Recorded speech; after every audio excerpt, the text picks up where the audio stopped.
Good morning, everyone. Still morning, right, Rita? It's been a long morning. I live in London, so I was up at about 2 a.m. It's been a full work day already. Thank you all for joining this session. Give everybody a chance to settle down after coffee. I have the pleasure of introducing this session for a man who needs no introduction to this room, certainly. Tom Whitehead and I are going to be having a fireside chat, talking about the latest with the Emily Whitehead Foundation. You guys know Tom as the founder of the Emily Whitehead Foundation, and most importantly, Emily's dad. We're going to hear an update on her. She's not a spoiler, but a junior at UPenn. We're going to hear all about what she's doing. And also get some updates on the focus of the foundation as they move forward. So please join me in welcoming Tom Whitehead.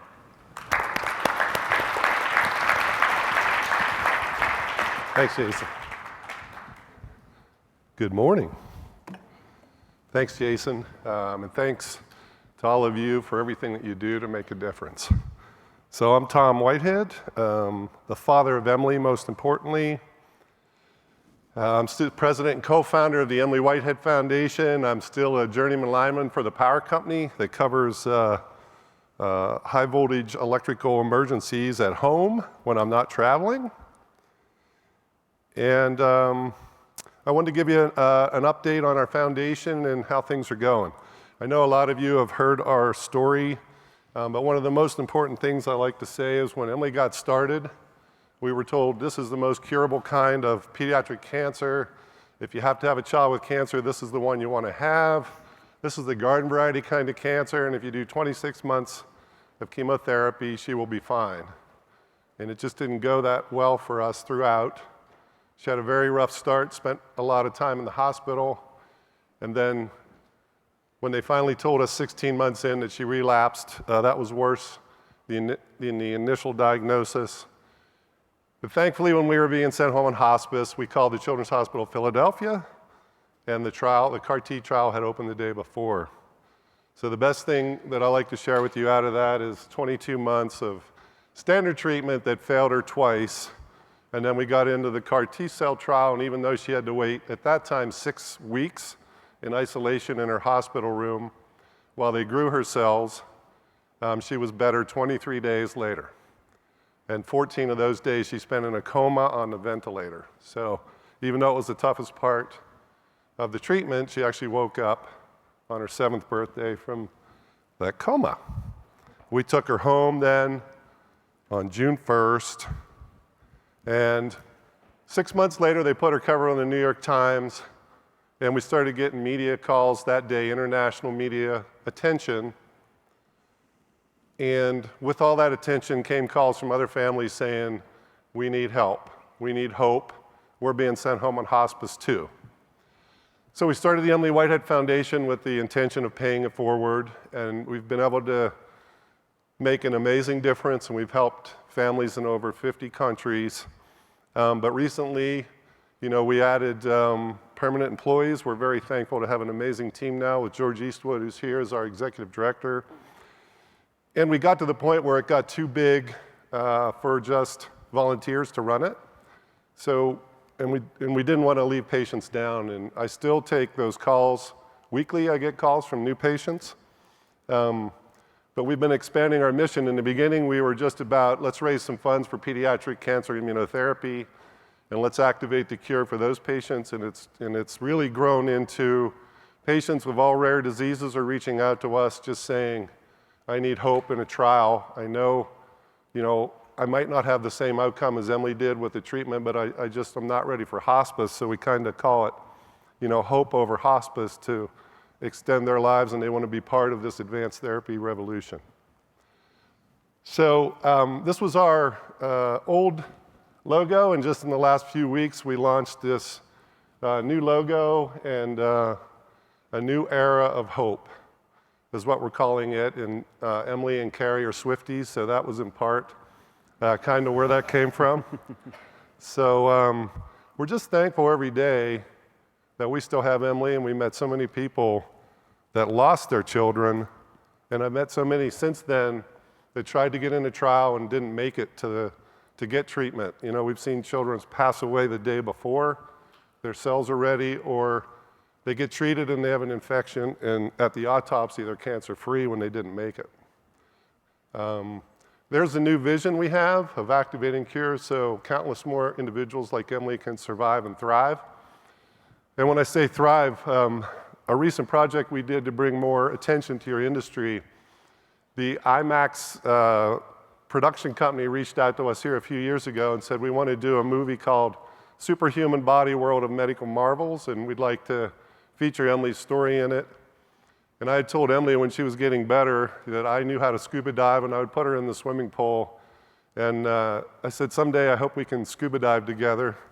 So that turned into, when they reached out, they asked her, they said, we want to show you thriving, because in the past, cancer patients still look sick in the pictures afterward, and you really can't tell anything ever happened to you.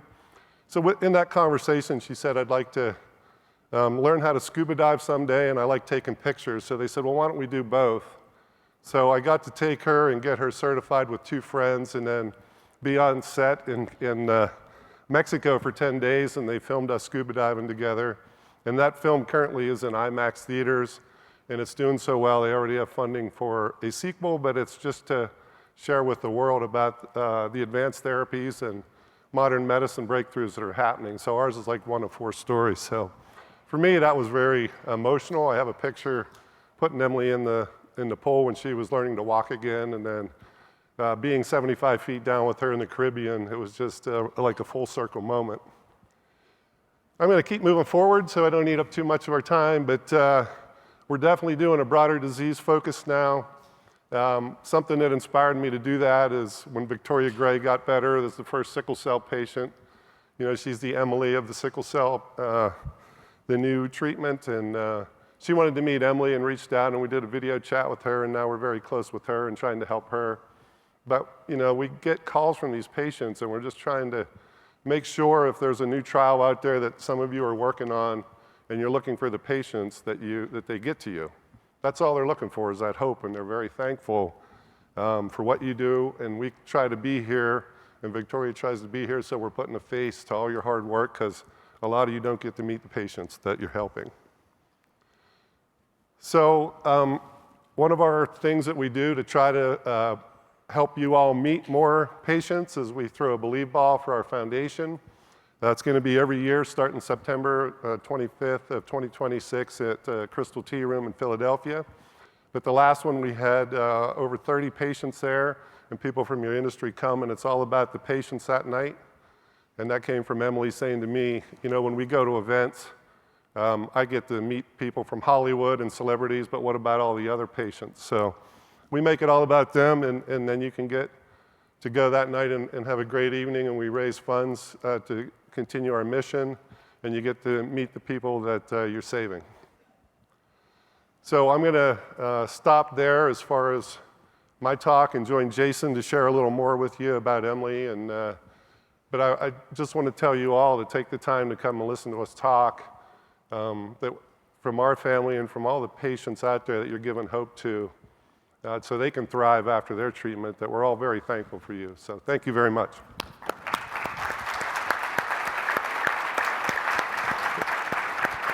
Have a seat, sir. Thank you, Tom. Great to see the incredible work you're doing, continuing to do at the foundation. Thank you. Let's start with the most important question. How's Emily doing? Emily is 13 years cancer-free last May. Wow. She's 20 years old, looking forward to getting to that 21. Mm-hmm.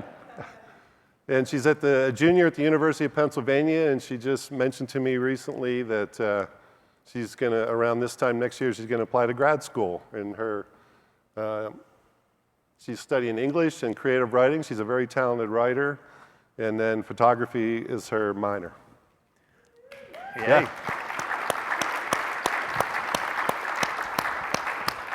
I can tell you that, you know, when we dropped her off at college the first time, I walked out of her dorm and I could see the Perelman Center where Dr. June and Dr. Levine's offices are. So that was really a full circle moment. Yeah. Out of our offices on Market Street, we can see as Bruce calls it, the house that Emily built, the labs. And at UPenn.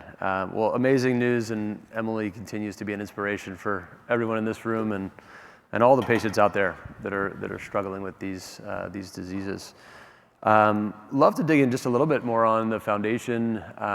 You talked about some of the key initiatives, the Believe Ball and others, things that you guys are doing. What's your ambition maybe in the next 3 to 5 years for the foundation? What would you love to see it be doing, or the successes that it's had? Yeah, I mean, I hope that we can be part of actually getting Emily's treatment for standard B-cell acute lymphoblastic leukemia in kids to be a frontline treatment. She tells me all the time, if cancer would ever come back, I want to go to an advanced therapy before I would ever want to go back to chemotherapy again. Even though she's blocked out, thankfully, the pain she went through because she was sick from the age of 5 to 7. But also, I know it's going to change everything whenever the solid tumors start to work. So, our foundation wants to be out there. We want to help advocate to get more funding. We want to help be part of speaking out on policy. So hopefully we can get things, even in NIH, straightened out. And we're very thankful for Tim Hunt and the team and being down there and speaking out about it, because I'm getting calls right now from patients who are having a lot more trouble getting into treatment. And I'm not just talking the experimental trials, I'm talking about regular cancer treatment. And for the first time since I've started helping patients, some of the patients in the US are traveling international to get into a trial. Right. So we're thankful for the doctors there that are treating them, but we want to be part of speaking out to make sure that all of these new breakthroughs are going to get funded and get to the patients that need them. And tell the room a little bit about some of the initiatives like the Believe bundles that you guys have here today and that are helping to raise money for the foundation and to support patients. Yeah, so we've been working with people in the industry to do like a team building function.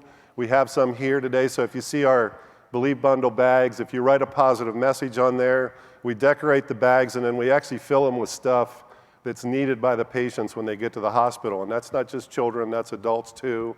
And we worked with Victoria, for instance, because she said when she used to get to the hospital with her sickle cell problems, they never had the things she needed. So we aren't just putting like the standard stuff in bags that you kind of see sometimes, but actually things in these bags that these patients will need when they head to the ER and might get admitted. And it's pretty quality stuff. And we decorate them, send them off with positive messages on the bags, and then when the patients get there, they send us pictures of them and we share them back with you so you can see maybe something, a positive thing you wrote on that bag will come back to you from the patient with a thank you. So we make sure that we give that feedback as well. And it's really taken off. I can't remember how many hospitals we've worked with so far, but many companies want to be part of doing that and sponsoring them, so we're thankful for that. It helps us build our mission. And right next to the reg desk in the lobby near check-in, there's the kind of Believe bundle stand, and it'd be great to have people go and fill those out today. Yeah, they'll be out the rest of the day. I'm here till tomorrow morning, but then they're going to take them over to the hospital later in the week. Awesome, awesome. Well, I know you're still on the front lines of helping patients and hearing from families, and you alluded to the access challenges that continue across the U.S. and certainly internationally as well. Yeah. Let's first kind of look at the U.S. Since most of the folks here will be familiar with the U.S. Situation the most. We still even have, I guess we're about 8-9 years into Kymriah and Yescarta being the first products approved. I think together, if you take all of the approved cell therapies, we treated roughly 10,000 patients last year. So it was the first time we, as an industry, crossed 10,000 patients. And now it's fantastic for those 10,000 patients and their families. Unfortunately, that number represents a very small percentage of the number of patients out there that could benefit. So I'd love to hear from you some of the recent conversations. You're talking to policymakers, you're talking to families, you're talking to patients themselves, to clinicians. What are you hearing about patient access and the ways that we're hopefully improving the access to therapy for patients in the U.S.? Yeah, I think more education needs to be done with the doctors in the smaller hospitals and stuff, so they promote these new trials and stuff. I mean, I still hear from patients even today that some of these doctors are telling them hospice is better than the side effects you might get from a trial.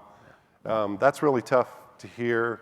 I think parents that have a sick kid are much more likely to get into a trial, but I also hear from adults all the time that I almost feel certain I'm not going to make it, and I don't want to leave a debt to my wife or my husband or my estate. I feel like, and there's a lot of people that live in the rural areas that just say, I'm afraid to go to the city. So I think getting these treatments out into those smaller hospitals or out closer to the patients and bringing, again, I hear a lot too that really frustrates me that says these are just too expensive. And there's a whole bunch of patients out there that the first time they apply, insurance company denies, and they don't know that they can push back. Yeah. And they just said, I'm sick, I don't have time to do that, I'm gonna look for something else. These are all things I dealt with, and back then, I've told people, 2012, my Blue Cross was billed over $3 million. And, standard chemotherapy was $50,000 to $70,000 a month going against our health insurance. And the way I looked at it is, if you can fix Emily, you can have every material thing I have. And I had an explanation of benefits back then for $1.025 million with a bunch of denials saying medically unnecessary. And Dr. Grupp was her oncologist, and I just showed it to him, and he started laughing and said, really, at this time, they don't even know what we're doing. So I just set that aside till she was done, and then wanted to be part of making sure in the future that that would be covered, and that the other parents wouldn't have that kind of stress, because that can really, push you over the edge, and it causes what we witnessed. Very few marriages make it through a child with pediatric cancer. And if that goes south, then the patients stop showing up on time, and it can affect the outcome. So Definitely.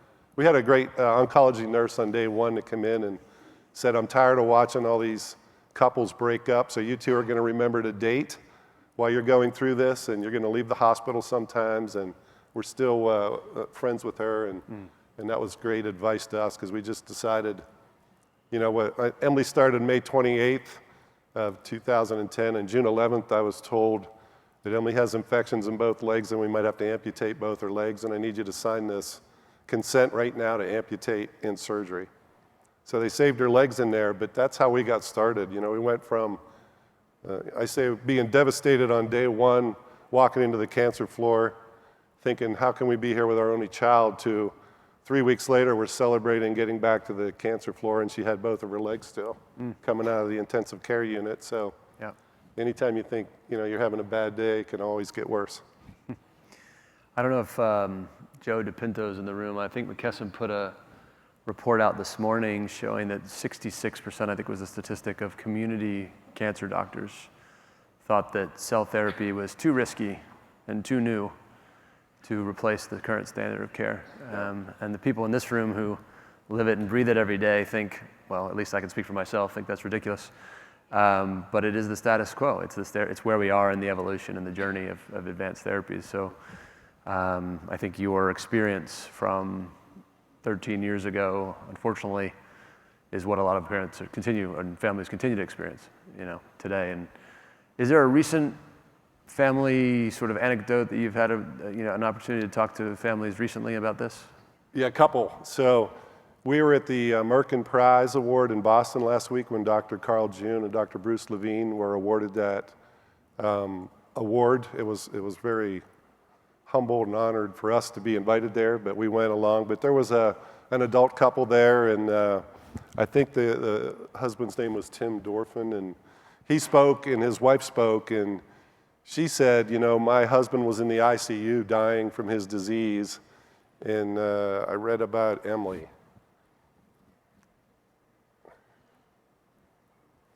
Saved his life. So that's why I want to continue to be here. But I did hear, I have another story too where, and I'll tell you, that's what keeps me going. When you meet these families and they don't have a good outcome, I go back to, I've had at least 6 times when a parent called me and said, you're the first person we called because the call you took from us 6 months ago saved our child's life. But I talked to another mother within the last few months, and they're being sent home on hospice. MD Anderson had tried everything, and they're running out of options, and she reached out and said, how did you stay sane? And we actually helped them, and MD Anderson helped them amazingly they went to Rome with Dr. Licatelli in Rome and got into a trial. When they landed in Rome, he was 99% cancer in his bone marrow, so he did not qualify for the trial he went there for. that they said, we're willing to try something that's never happened before, and if you can raise $300,000, we can do it. And they went to social media and raised that money within a couple weeks. They have a big following. It's called Branson's Brave Battle on Facebook. But they took mom's T cells out and with a CD7 target, put her T cells into him and got him into a full remission, and then used her cells to give him a bone marrow transplant. And he's very sick right now, but his counts are coming back up from the transplant that they gave him from his mother. Awesome. So just to be part of something like that and learn that there might be another option. We honestly don't care where the patients end up, just so they have a good outcome.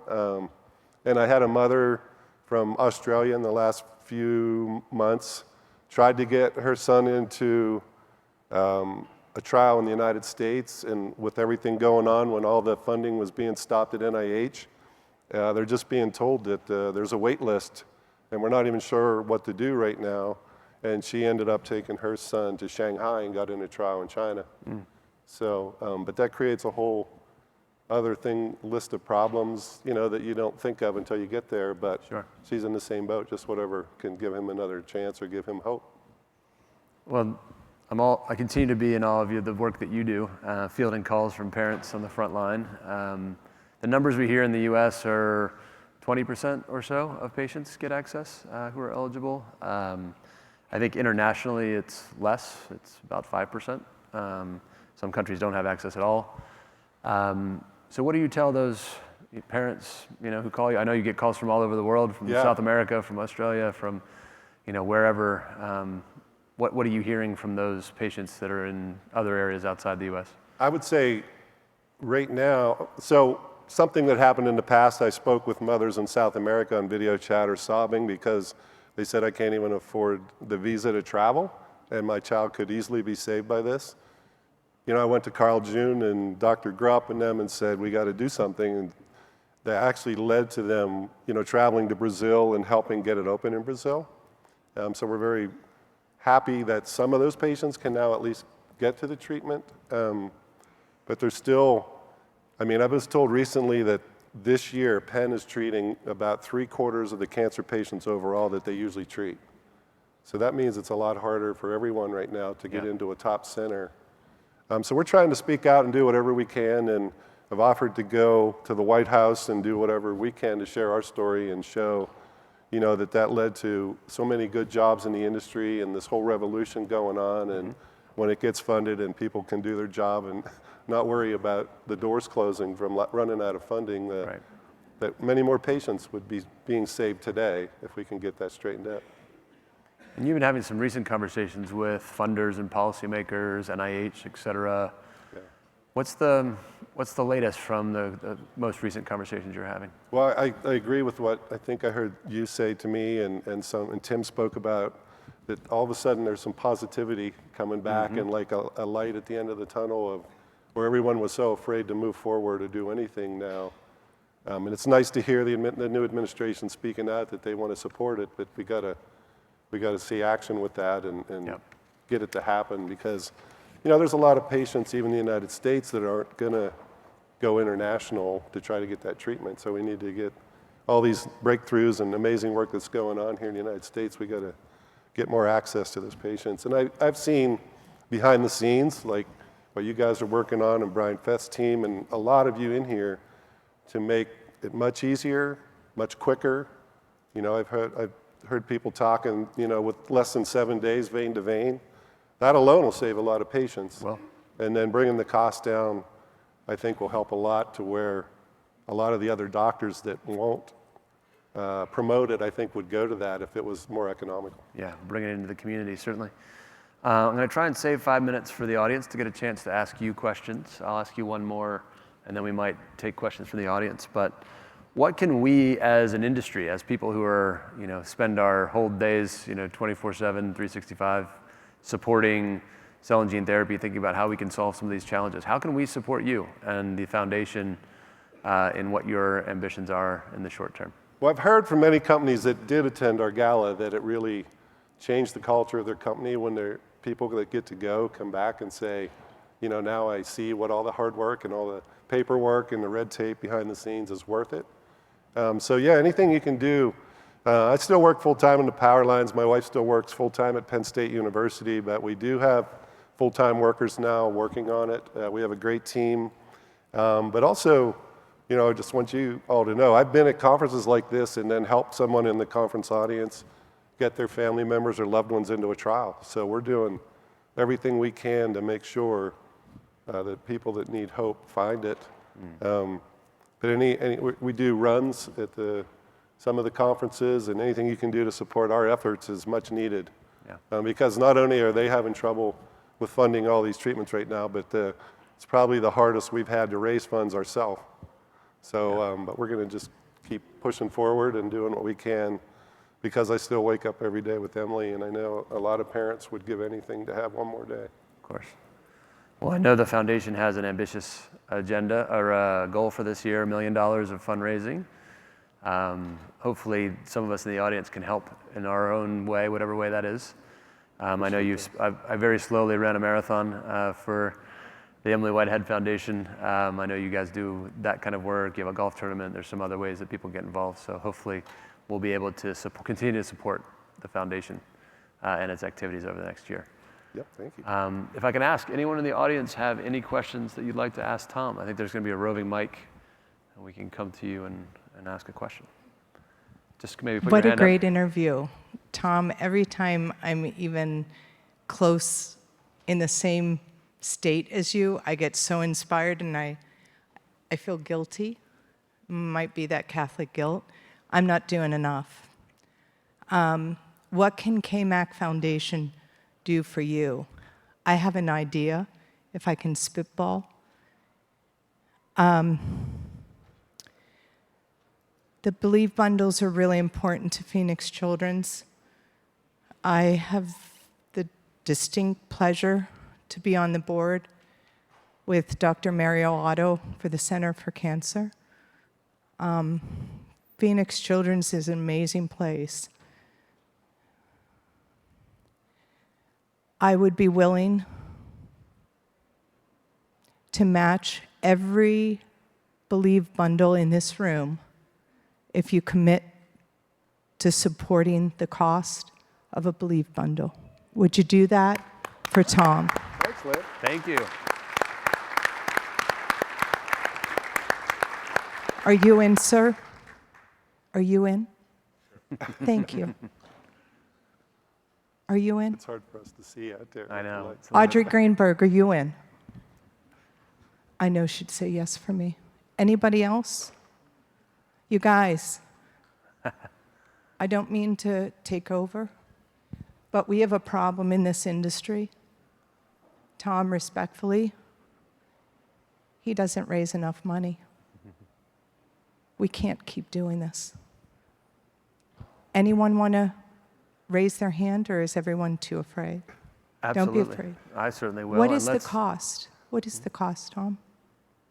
You have to ask George that question. George. Is George in the room? I'm Yeah, sure he is. I think each one's a little different, but they're mostly over $100 a bag. Okay, $100. I'll make up any difference. $100. How many $100? I see about a dozen hands hey, out there. Actually, everybody put up your hands and say, thank you, Tom, for everything you did. Thank you, Tom. Thank you. Wave to Tom. Hey, let's take a selfie to wave. to wave. To Waving wave to to Tom. Emily. I Who would can like take to- a selfie? I would like to thank everybody here. Last year, Kelly Ganji sponsored a golf tournament here just at the conference. And people that came that day, we ended up raising $55,000 at that golf tournament. So everybody that helped last year, that made it one of our best fundraisers, so thank you. And it was 110 degrees. Well, we did it at 7 a.m., so we did it before the heat at the end of the week. So we have at least a couple dozen folks, so go find Tom or any of the other, George or any of the other Emily Whitehead Foundation folks, or go to the Believe bundle stand next to the Reg desk to get your bundle. Our website is emilywhiteheadfoundation.org. You can go right there if it makes it easier for you. But thank you for any support you give, and thank you for what you do every day. I mean, we're here to thank you and put a face to who you're helping. So I told Emily from the beginning, I'll probably cry when I talk about your story, but it's too important not to talk about it. So before every time we go on stage, Emily and Kari will say to me, please don't cry. I still remember the first time I read Praying for Emily. It was page 116, I remember it vividly. And I had met you and Emily a month or two before. And I just broke down in tears. My kids were looking at me like, what is wrong with you? But just the story of what you guys went through and the incredible outcome that you've had and the paying it forward for other families, we remain in awe of you and your family and wish the best for you and the foundation. Thank you so much for joining us today. Thanks, everybody. Thanks. Thank you, Tom. Thanks. Great to see you, sir.